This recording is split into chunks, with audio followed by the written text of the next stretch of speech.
Welcome to Master the Move, the Shoulder Crunch series.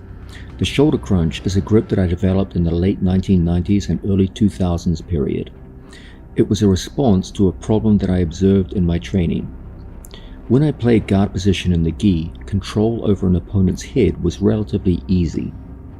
The collar grip allows you to control the two fundamental defensive movements of the top player, stacking and posturing.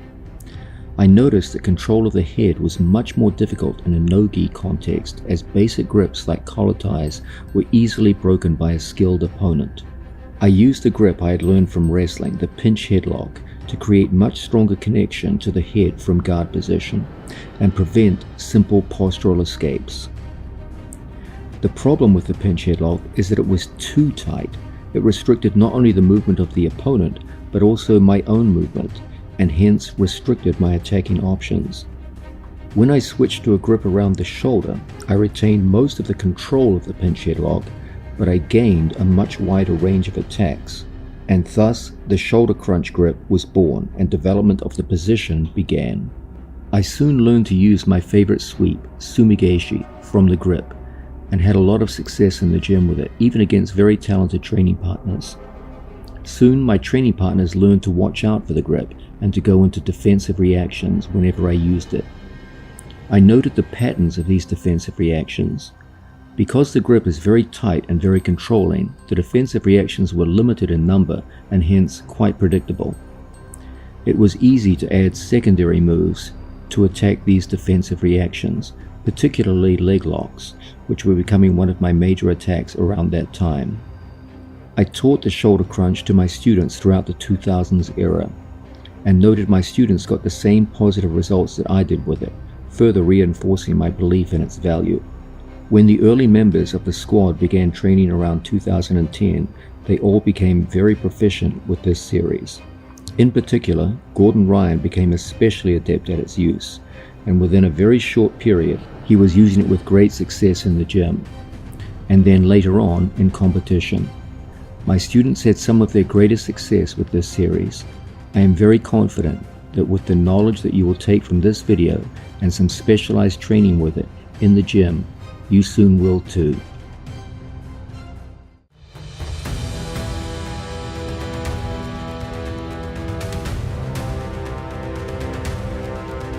Now, we're going to start off with what I believe is the single best move for you to begin your shoulder crunch series with. And this is the shoulder crunch sumigeshi, which you've seen my students use on so many occasions with so much success.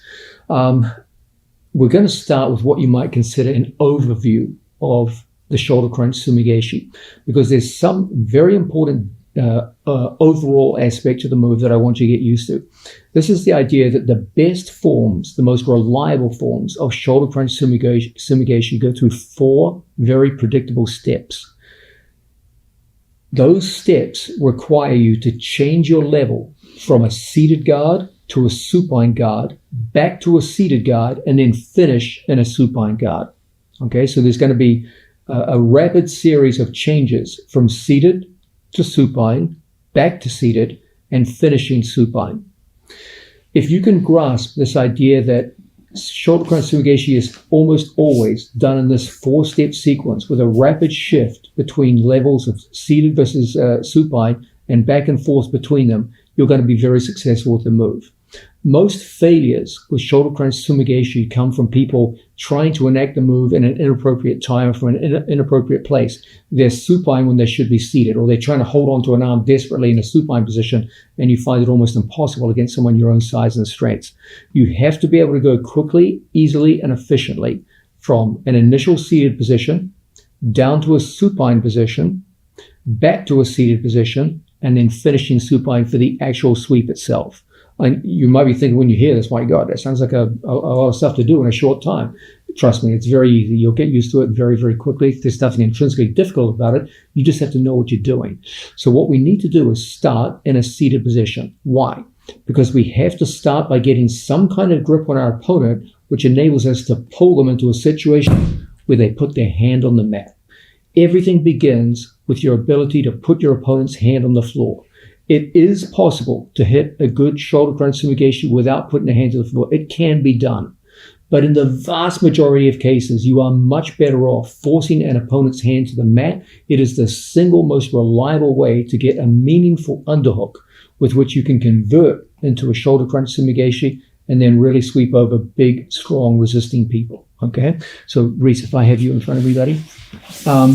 It is very difficult for me from a supine position to just get a hand to the mat in a way which meaningfully lets me get an underhook. Even if I did get a hand to the mat, because I'm supine, my grip tends to be way too low on the arm. Okay? And as a result, Reese pulls away very easily and you tend to lose the arm. So what we're typically looking for in these situations is to start with a seated position.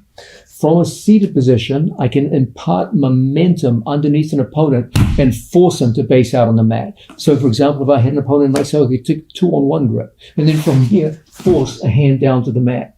Now his weight is so far over me that it's very easy for me to get elbow to shoulder rather than here, elbow to elbow. I want to come up all the way here so my elbow is the same height as his shoulder. And then for positions like this, we come up into a seated position. Okay? So, interestingly, you start seated to get your grips.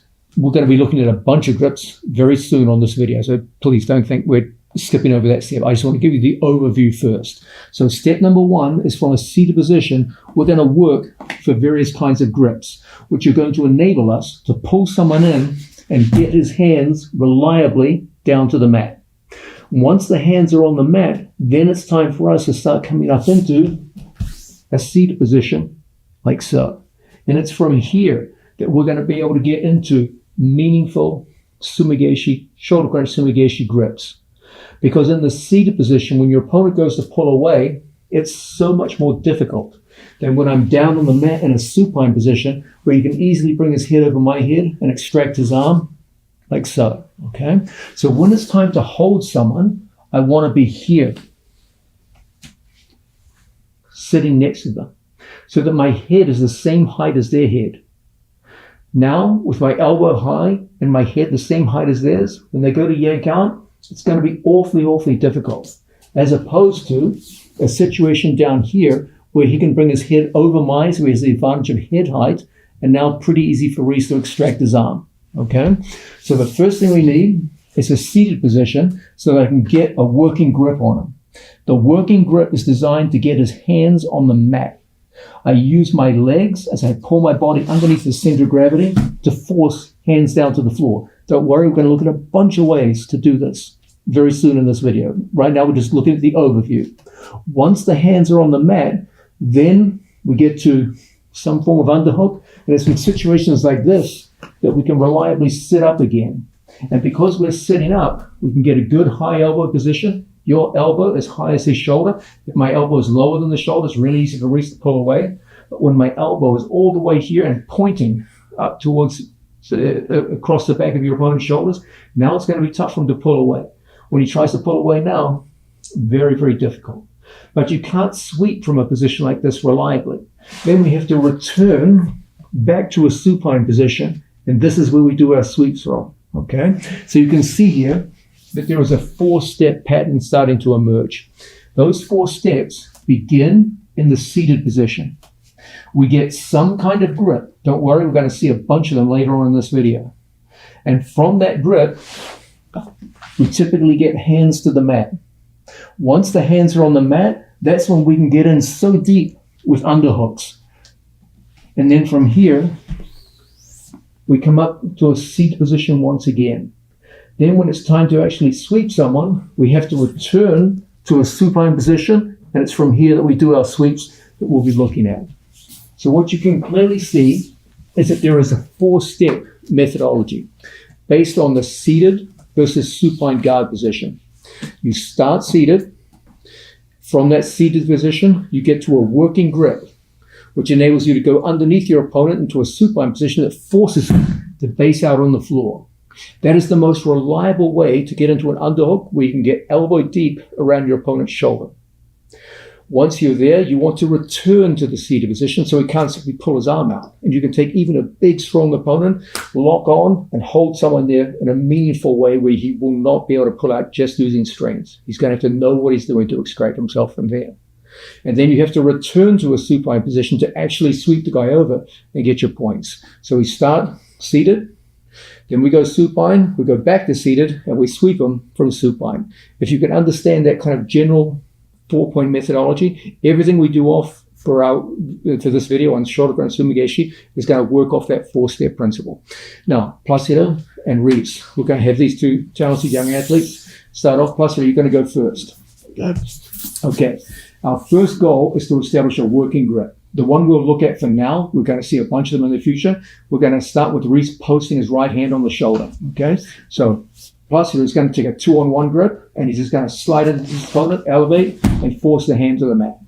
Now from here, he's going to go in deep with that left underhook and return back into a seated position. Once his hands connect in this position, when Reese goes to yank out, it's awfully difficult. There's a bunch of things going on here. We're going to look very soon at the mechanics of holding someone in this position, but for now, you can see the most important thing is that Placido's elbow must be higher than Reese's shoulder. And the more it points across his opponent's shoulder blades, the better it is. This jams his bicep into Placido's neck. When Placido pinches with the head, try to extract your arm, Reese. It's very difficult. Okay, I'm not going to say it's impossible, but man, it's tough. Okay, now it's tough to actually sweep someone from this position. So what we typically do now is we explosively throw our body underneath our opponent and then take them over with a sumigaeshi lifting action. Good. Okay, don't worry, we're going to be coming back to all these things in much more detail so you can sweep anyone, anytime, any place. But this is the big overview that we're looking at. Now, Reese, you're going to perform it on Placido. So step number 1, from the seated position, we get our grip. Step off this working grip, we throw our body underneath our opponent and force the hand to the mat. Once the hand goes to the mat, we go into our underhook and we return right back to the preferred seated position. The seated position is preferred because when Placido tries to yank out, it's tough. Even if Placido puts his other hand on the shoulder and tries to yank out, it's really hard to pull away, even when you're covered in sweat.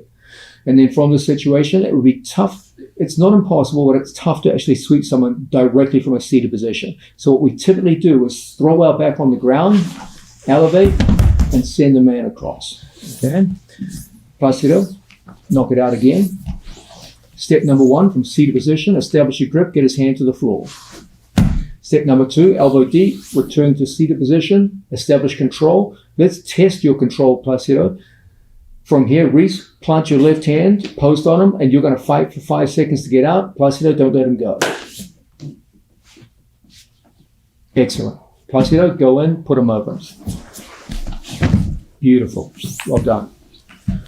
Reese, seated position, working grip, get his hand to the mat.